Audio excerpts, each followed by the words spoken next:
ఇప్పుడే జీ5 app download చేయండి. చూడండి మీ ఫేవరెట్ టీవీ షోస్ ఎప్పుడైనా ఎక్కడైనా. నేను తెస్తాను నానా.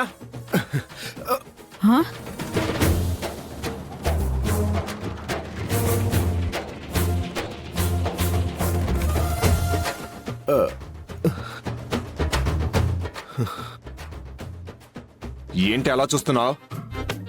నేను వెళ్ళి మా నాన్న కాఫీ తెస్తుంటే నువ్వు నిలబడి చూస్తూ ఉంటావా? కోర్తే మళ్ళీ వెళ్ళి ఇంటి గుమ్మానికి గుచ్చుకుపోతావు. వెళ్ళా.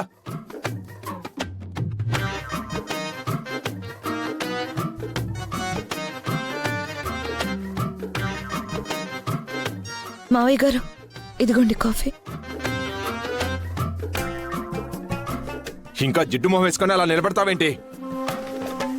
పోయి స్నానం చేసి వచ్చి పూజ చేయి. 4 భక్తి కథలు కూడా చదివించు. రాత్రి నేను తలుపు పక్క నుండి వింటూ పడుకుంటాను. అలాగేనండి. అమ్మాయి, త్వరగా వెళ్ళి టిఫిన్ రెడీ చేయి.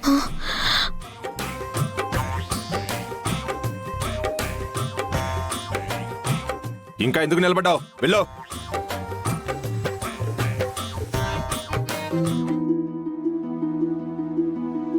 అమ్మా నమస్కారం.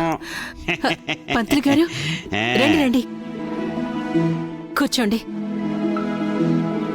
పూర్ణి, పంతులు గారికి మంచినీళ్ళు కాఫీ తీసుకురా. అమ్మమ్మమ్మమ్మ ఏమీ వద్దు, వస్తూ వస్తూ దారిలో దాగాను. పంతులు గారు, హఠాత్తుగా మీ దర్శనం దొరికింది, ఏంటి విశేషం? పెద్దగా విశేషాలు ఏముంటాయమ్మా? అయితే గీతే మీరు పూజ పెట్టుకుంటే పూజ జరిపించడానికి వస్తాను. పిలవకుండానే చేతిలో ఒక మంచి సంబంధం ఉందమ్మా అని చెప్పడానికైనా వస్తాను. ఈసారి నేను ఇచ్చిన సంబంధం మీరు కాదలేరు అంటే నమ్మండి. అయ్యో, నా మతి మరుపు మండ, మీకు చెప్పడమే మర్చిపోయాను. అబ్బాయికి సంబంధం కుదిరిపోయిందండి.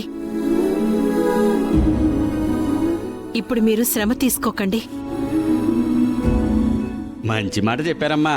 మీకు నచ్చిందంటే ఆ అమ్మాయి కుందన బొమ్మలా ఉంటుంది. ఏ ఊరేంటి? పెళ్లి ముహూర్తాలు పెట్టిస్తున్నప్పుడు అన్ని వివరాలు చెప్తాను పంతులు గారు. ఇంకా మాటల దగ్గరే ఉన్నాం.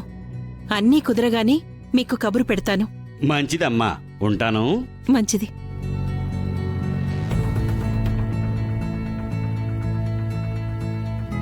అమ్మా, ఇప్పుడు నువ్వు పంతులు గారికి చెప్పిన సంబంధం భూమియేనా? అవును, అందులో అనుమానమేముంది? అన్నయ్య భూమిని ప్రేమిస్తున్నాడని కన్ఫర్మ్ అయింది. కానీ భూమి అన్నయ్యని ఇష్టపడుతుందో లేదో కన్ఫర్మ్ అవ్వలేదు కదా. నా కొడుకు ఇష్టపడిన తర్వాత కోహినూర్ డైమండ్ లాంటి అమ్మాయి అయినా ఇష్టపడాల్సిందే. ఆ కోహినూర్ డైమండ్ కోకాపెట్ట కొబ్బరి తోట కాదమ్మా. భూమి దగ్గర కూడా కన్ఫర్మేషన్ తీసుకున్నాక ఇంత కాన్ఫిడెన్స్ చూపిస్తే మంచిది అని నా ఉద్దేశం.